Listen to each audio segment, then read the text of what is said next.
Now in this section we'll discuss section D. 25 sections questions हर एक section में है irrespective of the subject. It's not like subject wise now. Subject wise तो नहीं है, mix है सारे questions. So this is section D, fourth section जो है पेपर का. Again we will discuss here कि like किती questions आपले आहे आणायचे आहे यातले. So again we'll start with the first question. So calcium channel blocker with dihydropyridine nucleus कितनी बार लिया है, मतलब you know that now classification में भी है सीधा सीधा. Dihydropyridine derivative is amlodipine, निमोडिपिन, निकार्डिपिन. जिसके भी स्ट्रक्चर में या जिसके भी नाम में DI, PI नहीं लगाए, डिपिन लगाए, they all are dihydropyridine derivative. Okay, तो ये सारा क्लासिफिकेशन बेस्ड क्वेश्चन है, you know that. Okay, and I used to say in every lecture, मी प्रत्येक वेळा सांगत आलेलो आहे की लाईक क्लासिफिकेशन चांगलं करा, you can solve almost 6 to 7 question of pharmacology very easily. आणि अब तक जो तीनों सेक्शन हमने डिस्कस किए ABC, उसमें आप देख लो क्लासिफिकेशन बेस्ड क्वेश्चन झालेले आहे आपले 4-5. हा परत एक. Okay, dihydropyridine derivative, it is simple classification based question. Amlodipine. Okay, ये रॉन्ग हो गया बच्चे का, -1 मिला इधर. So amlodipine is a dihydropyridine derivative. Then SAR study of fluoroquinolones revealed that the following drastically reduces its antimicrobial activity. ये मैं claim नहीं करता हूँ, it is not from our notes, because मैं सजेस्ट करता था कि लाइक फ्लोरोक्विनोलोन्स का सार जो है आप नहीं पढ़ोगे, केमिस्ट्री नहीं पढ़ोगे तो भी चलेगा. Okay, so I don't claim this, तो ये मैं क्लेम नहीं करता हूँ कि एज इट इज नोट्स में से है. Okay, but it is easy question, but it is not from our notes और our teaching. Then which of the following statement is correct regarding Kick's law? So Kick's law already both of us have taken in the size reduction. उन्होंने उसमें लिया है उन्होंने. So energy required is to the Retiger's law, Kick's law, हे सगळं झालेलं आहे, घेतलेलं आहे. Okay, Bond's theory, Retiger's law, Kick's law. So it is energy required is proportional to the size reduction ratio. That is the statements of Kick's law. तो ये अपने notes में से सर्क्युलेटिंग लेक्चर में से क्वेश्चन है. ओके, देन ऑर्फन ड्रग हा तर आपल्या मॉक टेस्टला पण होता यावेळेसच्या, आणि ऑर्फन ड्रग आपल्या कोलॉजीच्या याच्यात पण आहे. ऑर्फन ड्रग मतलब जो हम लोग रेयर डिसीज के लिए यूज होते, drug which are use to treat rare disease. Okay, that is called as orphan drug. ये अपने मॉक टेस्ट में भी है question. It is a question present in the general pharmacology topic test also. Okay, अगर आप general pharmacology का topic test पढ़ोगे तो उसमें भी ये क्वेश्चन है, इवन मॉक टेस्ट में भी है. ओके, ऑर्फन ड्रग मतलब what. Then phase 1 clinical trial. Phase 1 clinical trials मैंने ऑलरेडी पढ़ा है आपको जनरल फार्माकोलॉजी में. इवन जो 2 एप्पल्स पर डे है उसमें क्लिनिकल ट्रायल्स का कंपैरिजन का चार्ट भी है, जो हम लोग चार्ट्स लेते हैं उसमें ये चार्ट भी है कि फेज 1, फेज 2, फेज 3 में कंपैरिजन क्या होती है. तो टेबल अपन घेतलेला आहे सगळा. So phase 1 trial basically post marketing के लिए नहीं होता है, ये फेज 4 में होता है. लॉन्ग टर्म एडवर्स इफेक्ट के लिए भी नहीं होता है. तो superior efficacy compare to the standard therapy, ये कौन से फेज में होता है? Anybody? Superior efficacy compare to gold standard therapy, ये कुठल्या फेज मध्ये करतो आपण कंपैरिजन? एनीवन? गोल्ड स्टैंडर्ड के साथ हमारा जो एग्जिस्टिंग ड्रग है उसको कौन से इसमें कंपेयर करते हैं हम लोग? फेज 3 मध्ये करतो आपण, phase 3. Okay, and phase 1 trial is for safety and maximum tolerated dose. तो ये पूरा कंपैरिजन का चार्ट और क्लिनिकल ट्रायल्स के लेक्चर ऑलरेडी जनरल फार्माकोलॉजी में अवेलेबल है. ओके, सुनो वहां से. Which form is required? Again फॉर्मचा टेबल आहे. फॉर्म सगळे जे मॅक्सिमम फॉर्म पाहिजे आहे हे सगळे आपण घेतलेले आहे. सो कॉस्मेटिक्स इंपोर्ट करने के लिए जो फॉर्म है it is form 42. Okay, there are some forms and schedule. काही महत्वाचे फॉर्म, कुछ important forms and important schedules already जुलिस के अंडर लिए आहे बोथरे सरने. आपल्या लेक्चर मध्ये पण आहे, रेकॉर्डेड लेक्चर मध्ये आहे. देन टेबल मध्ये पण आहे त्या form 42. Okay, so 42 form is required to import the cosmetics under the D&C Cosmetic Act. Okay, which is the microorganism that is generally used in industrial biotechnological production of vitamin B12.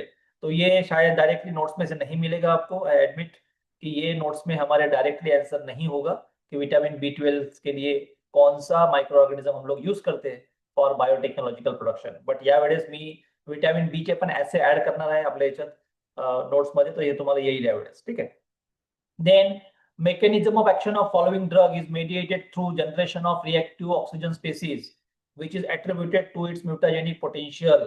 So nitroxamide, albendazole, thiabendazole, ये जो है ये इसमें से reactive oxygen species. अगर आप मेट्रोनिडाझोल का मुळापेक्षा आपको पता है कि मेट्रोनिडाझोल कंटेन, आपल्या नोट्स मध्ये आहे, लेक्चर मध्ये पण सांगितलं आहे कि मेट्रोनिडाझोल कंटेन नाइट्रो ग्रुप NO2, आणि NO2 जो है ये रेडिकल जनरेट करता है. That radical damage to the DNA, ये डीएनए को डैमेज करता है. That creates mutagenic potential. So mutagenic potential है ऐसा तो नहीं है, बट हमने ये जरूर लिखा है अपने नोट्स में कि like this drug metronidazole which contain nitro group, and nitro group generate a free radical, and that free radical मतलब reactive oxygen species, that free radical damage the DNA, और डीएनए को डैमेज होगा तो of course mutagenic potential आएगा।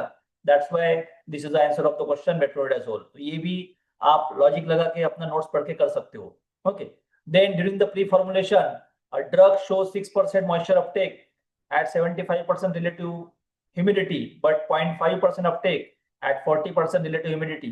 Which packaging is most suitable for long term stability testing? तो directly ऐसा नहीं होगा, बट एल्यूएलू ब्लिस्टर मतलब एल्यूमिनियम जो होता है ये जनरली हम लोग यूज करते हैं to prevent the moisture penetration. Okay, aluminium blister जो होते हैं, एल्यूएलू मतलब एल्यूमिनियम ब्लिस्टर्स। ओके, तो एल्यूएलू नाव आपल्या लेक्चर मध्ये आलेला आहे, फक्त एक्झॅक्टली असं या हेडिंग अंडर असेल नाही, एग्जैक्टली इसके अंडर आया होगा ऐसा नहीं है, बट एलओएलयू जो होता है it is generally used to prevent the moisture penetration. Okay, ये प्री फॉर्मुलेशन में भी है और ये शायद पैकेजिंग में भी होगा लेक्चर्स के। Then theory of titrate filtration, Darcy equation आहे सरांच्या लेक्चर मध्ये, you read the filtration lecture आप सुनो from engineering. Okay, Darcy equation का नाम उसमें लिया है कि Darcy equation is related with the theory of filtration, filtration से रिलेटेड है। ओके, स्टीफन बोल्ट्जमैन हे सगळे नाव आपल्याकडे आहे। Okay, Stokes equation, it is related with the sedimentation. Then Stefan-Boltzmann equation, Stefan-Boltzmann constant, ये भी है। ये सारे नाम अपने स्टडी में है। ओके, एनर्जी लेक्चर मध्ये आहे। So Darcy equation related with the theory of filtration. 15 years old boy developed cough, wheezing and bronchoconstriction after a dust exposure, and his sputum contains eosinophils, which hypersensitivity mechanism is involved. Okay, dust मुळे म्हणजे allergy आहे, की simple. आणि मी तुम्हाला जेव्हा microbiology आता recently पण घेतलेला आहे आपण क्वेश्चन डिस्कशन में कि आपको हाइपर सेंसिटिविटी के टाइप पढ़ना है, type 1, type 2, type 3, type 4, type 5। Okay, and exposure मतलब डस्ट मुळे जब ब्रोंकोकंस्ट्रिक्शन मतलब अस्थमा जैसा हो सकता है, वो क्या है, एलर्जिक रिएक्शन है। और एलर्जिक रिएक्शन मतलब which type of hyper sensitivity reaction, it is immediate type. Okay, हा तर आपला टेबल आहे एक डायरेक्ट आपल्या माइक्रोबायोलॉजीच्या नोट्स मध्ये हा टेबल दिलेला आहे सरळ सरळ। इमीडिएट टाइप मतलब टाइप 1 कौन सा एलर्जी हाइपर सेंसिटिव रिएक्शन होता है, टाइप 2 कौन सा होता है, टाइप 3 कौन सा होता है। So type immediate hyper sensitivity reaction मतलब कौन सा टाइप है ये, एनीबॉडी? हाइपर सेंसिटिव रिएक्शन मतलब कौन सा type, which type of allergy, which type of hypersensitive reaction, immediate मतलब anybody? IgE mediated immediate hypersensitive reaction मतलब कौन सा टाइप, टाइप 1 में आएगा, देखो IgE. Okay, then to compare the experimental observations from more than 2 sets of experimental data which are not distributed normally, ये शायद नहीं है, मतलब आई डोंट क्लेम कि ये अपने नोट्स में इसका आंसर मिलेगा। ओके, ये इस क्वेश्चन का, क्वेश्चन नंबर 12 का, तो मैं छोड़ देता हूँ। ओके, क्रूसल वेलिस टेस्ट है इसका answer, but again it's not possible for the student कि यहाँ तक पहुंच जाए। ओके, अनुभव वगैरह आपको होगा स्टैटिस्टिक में, एमफॉर्म में ज्यादा होता है। Okay, then benzodiazepine lacking an electron withdrawing group at position C7, 7 chloro. Benzodiazepine का जो आईपीसी नेम लिखा है हमने सभी ड्रग का, उसमें हमने लिखा है 7 क्लोरो, पोजीशन नंबर 7 पे क्लोरीन होता है, C7 पे, तो 7 क्लोरो। तो बेंजोडाइजेपिन लैकिंग मतलब जिसमें ये इलेक्ट्रोनेगेटिव ग्रुप नहीं है, पोजीशन नंबर 7 पे। रिड्यूस्ड एंजाइयोलाइटिक एक्टिविटी ड्यू टू, तो 7 chloro group is very important for the benzodiazepine action. And how benzodiazepine shows its effect, कैसे दिखाता है, उसका मोड ऑफ एक्शन क्या है? तो benzodiazepine stimulate benzodiazepine receptor and it increases the GABA action, उसकी वजह से गाबा पेनिट्रेशन बढ़ जाता है। तो 7 क्लोरीन इज वेरी इंपॉर्टेंट, अगर 7 क्लोरीन निकाल दोगे तो गाबा के ऊपर एक्शन कम हो जाएगा, and that's why this is answer कि रिड्यूस गाबा ए रिसेप्टर एफिनिटी। ये भी आपको डायरेक्टली अपने नोट्स में मिल जाएगा, लेक्चर में मिल जाएगा। 7 chloro group is very important for the effect of benzodiazepine, अगर आपको निकाल दोगे उसको तो बेंजोडाइजेपिन का एक्शन कम हो जाएगा। क्यों एक्शन कम हो जाता है? बिकॉज उसका गाबा ए के लिए एफिनिटी कम हो जाता है। So it is important for the activity, mode of action के लिए 7 क्लोरो। एवरी बेंजोडाइजेपिन नेम, सभी बेंजोडाइजेपिन के जो ड्रग्स है उसके नाम में 7 क्लोरो आपको दिखेगा ही दिखेगा compulsory. Then delayed fracture healing in an elderly patient is most directly related to reduced activity of which bone cells। अब ये डायरेक्टली नोट्स में मिलेगा नहीं, बट ये अगेन लॉजिकल क्वेश्चन है, आणि हे मी बरेचदा सांगितलं पण आहे।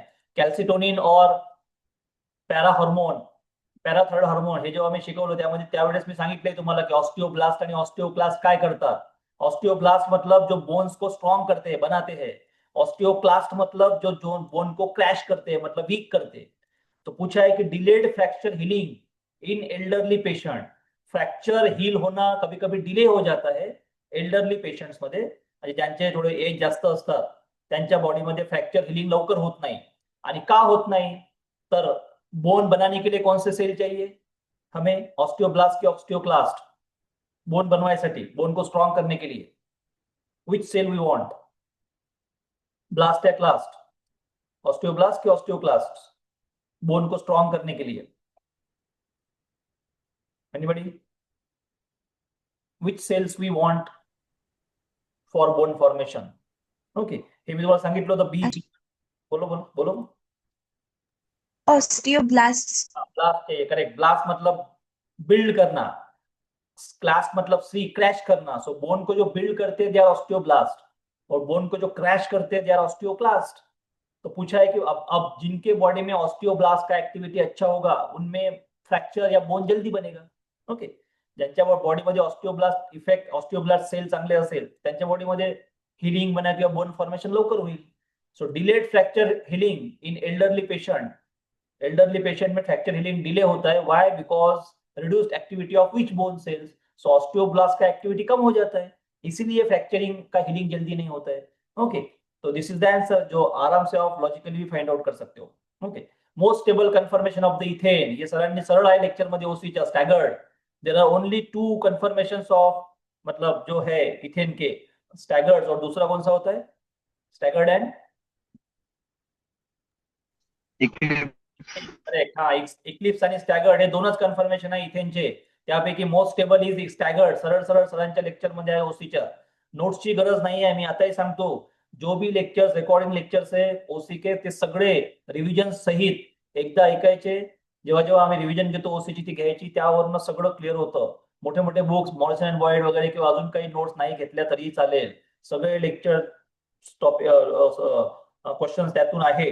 Okay, the purpose of DEC, that is diethyl carbamazepine, okay, provocation test in filariasis, okay, is 2। अब ये शायद डायरेक्टली जो है आंसर नहीं मिलेगा अपनी नोट्स में, सो आई डू नॉट क्लेम की हा डायरेक्टली आपल्या नोट्स मधनं येतो, याचा आंसर जरी आहे induce microfilaria into peripheral blood, but ये मैं नहीं समझता हूँ कि ये अपने नोट्स में से आंसर है या ये क्वेश्चन है।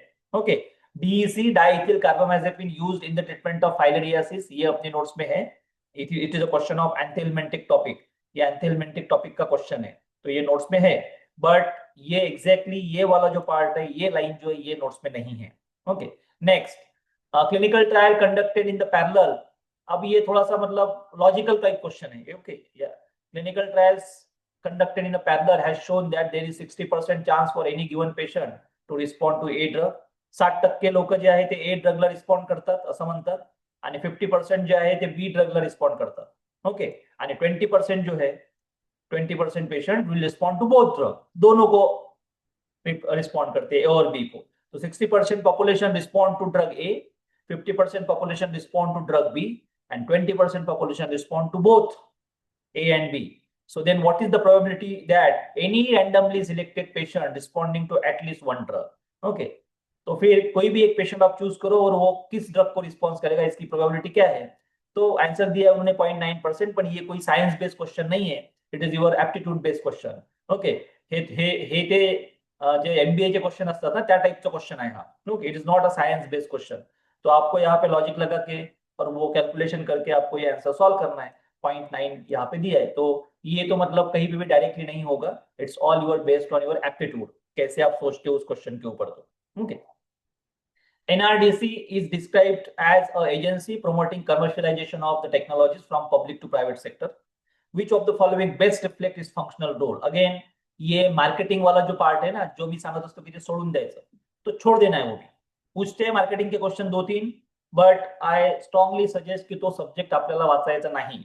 ओके, मार्केटिंग म्हणून एक जीपॅटला क्वेश्चन सब्जेक्ट आहे तुम्हाला, बट हम लोग पहले से बोलते आ रहे हैं कि मार्केटिंग वाला जो पार्ट है, मार्केटिंग जो सब्जेक्ट है उसको छोड़ देना है, डोंट रीड, बिकॉज पता नहीं है कि मार्केटिंग में कौन सा क्या पूछेगा। ओके, दैट्स व्हाई मार्केटिंग के क्वेश्चन आले based on your general knowledge तो ठीक है, अदरवाइज छोड़ देना है। तो ऐसे क्वेश्चन को मैं स्किप करता हूँ, तो ये भी नोट्स में से नहीं है, अदर क्योंकि ये हम लोग पढ़ाए थे नहीं, मार्केटिंग टाइप, वो मार्केटिंग वाला part. Okay, then schedule E of drug and cosmetic act. Okay, E हे जे ट्रिक्स है सांगताना, ई मतलब हम लोग ई कब बोलते हैं, जब हमें अच्छा नहीं लगता है। ओके, पॉइजन है वो। ओके, दैट इज पॉइजन, ई मतलब पॉइजन। ओके, आपण जोरात ओरडतो ना काही, गाडी आपल्याला दिसलं की ई म्हणून, तो दैट इज लाइक पॉइजन। जैसे हम लोग बोलते हैं कि ध्यान में रखते हो कैसे रखना है शेड्यूल्स को। ओके, सो जीरो मतलब माइक्रो डिसइंफेक्टेंट, शेड्यूल ओ, वैसे ई मतलब शेड्यूल लिस्ट ऑफ पॉइजन। तो ये भी ऑलरेडी अपने शेड्यूल में है, नोट्स में है, लेक्चर में है, ये क्वेश्चन इजी क्वेश्चन था। Calculate the wave number stretching vibration of carbon double bond carbon. आपला आयआर चे 2 एपल्स मधले चार्ट बघा, C double bond C, stretching व्हायब्रेशनचा नंबर दिलाय 1680 सेंटीमीटर इनवर्स ते 1700 सेंटीमीटर इनवर्स, डायरेक्ट आहे हे। Okay, carbon double bond carbon alkene में 2 एपल्स पर चार्ट, 2 एपल जो डे बट अपने जो चार्ट आते हैं आईआर की फ्रीक्वेंसी, उसमें एक क्लियर कट है। अभी आईआर आपको हुआ नहीं है थर्ड ईयर स्टूडेंट्स को, पुढच्या वर्षी जेव्हा तुम्हाला आईआर होईल, मतलब या आता या राउंड मध्ये, तो आपको ये समझ में आ जाएगा। ओके, देन साइक्लोस्पोरिन, इम्यूनोसप्रेसेंट वाला क्वेश्चन है। Immunosuppression directly mode of action है। Cyclosporine is calcineurin inhibitors. Okay, cyclosporine it's a calcineurin inhibitors. Cyclosporine, tacrolimus, दोनों के दोनों जो है वो कैल्सिन्यूरिन इनहिबिट करते हैं दोनों। ये डायरेक्टली अपने नोट्स में क्वेश्चन है, क्लासिफिकेशन बेस्ड क्वेश्चन है cyclosporin. Okay, surfactant shows decrease in the surface tension with a concentration until plateau is reached, and this plateau is known as CMC, critical moisture concentration surfactant। surface tension चा topic वाचा, त्यामध्ये ही definition सरळ सरळ आपल्या notes मध्ये आहे। Okay, critical micelles concentration as it is है, even ये सारे डेफिनेशन है। क्राफ्ट पॉइंट क्या होता है, हाइड्रोफिलिक लिपोफिलिक बैलेंस क्या होता है, सरफेस टेंशन कैलकुलेट करने के अलग अलग मेथड्स क्या है। See our PP note is very selective. आपली जी पीपी नोट है फिजिकल फार्मसी जी, खूप मोठी नहीं है, खूप छोटी है ते, पर उसमें बहुत सिलेक्टिव पार्ट दिया है, and maximum question you can solve on that portion. और अगर आप लेक्चर्स पढ़ सुनते हो बच्चे सर के सारे सभी टॉपिक के, तो उसमें तो ये सारा क्लियर हो जाएगा। That's why please listen the lecture, lecture ऐका सगळे, एकदा तरी ऐका, त्याच्यातल्या छोट्या छोट्या नोट्स बनवा। पोटॅशियम परमॅंगनेट सेल्फ इंडिकेटर करके नाम अपने डायरेक्टली टाइट्रेशन मध्ये है, analysis self indicator is potassium permanganate, उसका रीजन पूछा है। ओके, कि क्यों यूज करते हैं, तो आपको रीजन नॉर्मली मतलब ऑप्शन पढ़ के समझ में आ जाएगा। कलरलेस होता है कि potassium permanganate solution, is it colourless? Potassium permanganate KMnO4 colourless असतो का? तो तुम्ही लॅब मध्ये बनवलं असेल KMnO4 सोल्यूशन, कलरलेस नहीं, तो पोटेशियम परमैंगनेट नहीं होता है, हाँ पर्पल होता है वो। ओके, वो प्रेसिपिटेट भी फॉर्म नहीं करता है पोटेशियम परमैंगनेट, और इट उसको स्टार्च इंडिकेटर भी नहीं चाहिए, इट्स इंटेंस पर्पल कलर, उसको खुद का ही कलर है ना, that's why it is considered as self indicator. वो खुद ही कलर जनरेट करता है, इसलिए वो सेल्फ इंडिकेटर माना जाता है। Okay, so potassium permanganate act as self indicator, ये अपने नोट्स में भी है, because it shows intense purple colour as it is है। मोस्ट एक्टिव स्ट्रैंड डेरिवेटिव, सरळ स्टेरॉइडचा क्वेश्चन है, कुठला है एक्टिव? तीनच डेरिवेटिव है, एस्ट्राडायोल, एस्टोन एंड एस्ट्राट्रायोल। तो मोस्ट एक्टिव है उसमें से एस्ट्राडायोल। ओके, अपन हम लोग जो पढ़ते हैं तो हम लोग एस्ट्राडायोल के बारे में ही पढ़ते हैं ना। ईस्टर्न डेरिवेटिव जो है C19 वाले, C18 वाले, उसमें तीन ही ड्रग है, एस्ट्राडायोल, एस्ट्राट्रायोल एंड एस्ट्रोन। ओके, एंड्रोस्टेन तर ईस्टर्न मध्ये येत नाही, इट इज एंड्रोस्टेन डेरिवेटिव, आणि प्रोजेस्टेरॉन पण ईस्टर्न मध्ये येत नाही, मतलब दोन ऑप्शन तो गेले, एंड्रोस्टेन प्रोजेस्टेरॉन आंसर नहीं है इसका। अब एस्ट्रोन या फिर estradiol, so estradiol is most potent, उससे थोड़ा पोटेंट एस्ट्रोन, सबसे लीस्ट पोटेंट एस्ट्राट्रायोल। ओके, हे स्टेरॉइड मध्ये आहे आपल्या, आप देखो स्टेरॉइड की इसमें सारा सीधा सीधा दिया है। Okay, and these all are natural estrogens, हे पण घेतलेलं आहे आपण। Okay, then interaction between methotrexate sulfonamide such as sulfazoxazole sulfasalazine is clinically significant, ठीक है, and potentially dangerous। okay, which of the following option explain the mechanism of that interaction? okay, चलो option पढ़ते हैं। Direct antagonism of methotrexate at folate receptor, so methotrexate और sulphonamide का mode of action एक जैसा है क्या? एक सारखी मोड ऑफ एक्शन है क्या त्यांची? methotrexate is DHFR inhibitor, sulfonamide सा DHFS inhibitor। तो methotrexate फोलेट रिसेप्टर के ऊपर एक्ट नहीं होता है। एक प्रॉपर्टी सल्फोनामाइड भी मैंने लिख के दिया आपको, सल्फोनामाइड से highly protein bound drug, sulfonamide जो है वो बहुत काफी ज्यादा प्रोटीन बाइंडिंग ड्रग है, and that's why displacement of methotrexate from the plasma protein binding site and reduces its inner clearance. This is an important reason for this interaction. Sulfonamides are highly protein bound drug. आप देख लो notes में अपने protein bond 95% से ज्यादा protein binding है sulphonamide की. सगळ्याच drug मध्ये प्रोटीन बाइंडिंग लिहून दिलेला नाही आहे मी. बहुत सिलेक्टिव ड्रग है, 5-6 ड्रग जिसमें प्रोटीन बाइंडिंग के बारे में लिखा है. तो सल्फोनामाइड उसमें से एक क्लास है कि sulfonamides are highly protein bound. More than 95% protein binding होती है सल्फोनामाइड के साथ. दैट्स व्हाई सल्फोनामाइड रिप्लेस कर देता है मिथोट्रेक्सेट को फ्रॉम प्रोटीन बाइंडिंग, और इसीलिए इंटरेक्शन जो है ये होता है दोनों में. ओके, बाकी कोई मैकेनिज्म नहीं है इंटरेक्शन का. So these are the 25 questions from the questions section D. So again most of the question इसमें से अगर 4 से 5 क्वेश्चन छोड़ दिया जाए तो बाकी सबके आंसर्स आपको एना नोट से लेक्चर में से मिल जाएंगे. And what are that 5 to 6 question ते पण मी सांगून देतो. ओके, ये क्वेश्चंस डायरेक्टली नोट्स में से नहीं है, सो ये मैं क्लेम नहीं करता हूं. देन ये क्वेश्चन नहीं है सेकंड, दूसरा डायरेक्टली नोट्स में से. Okay, then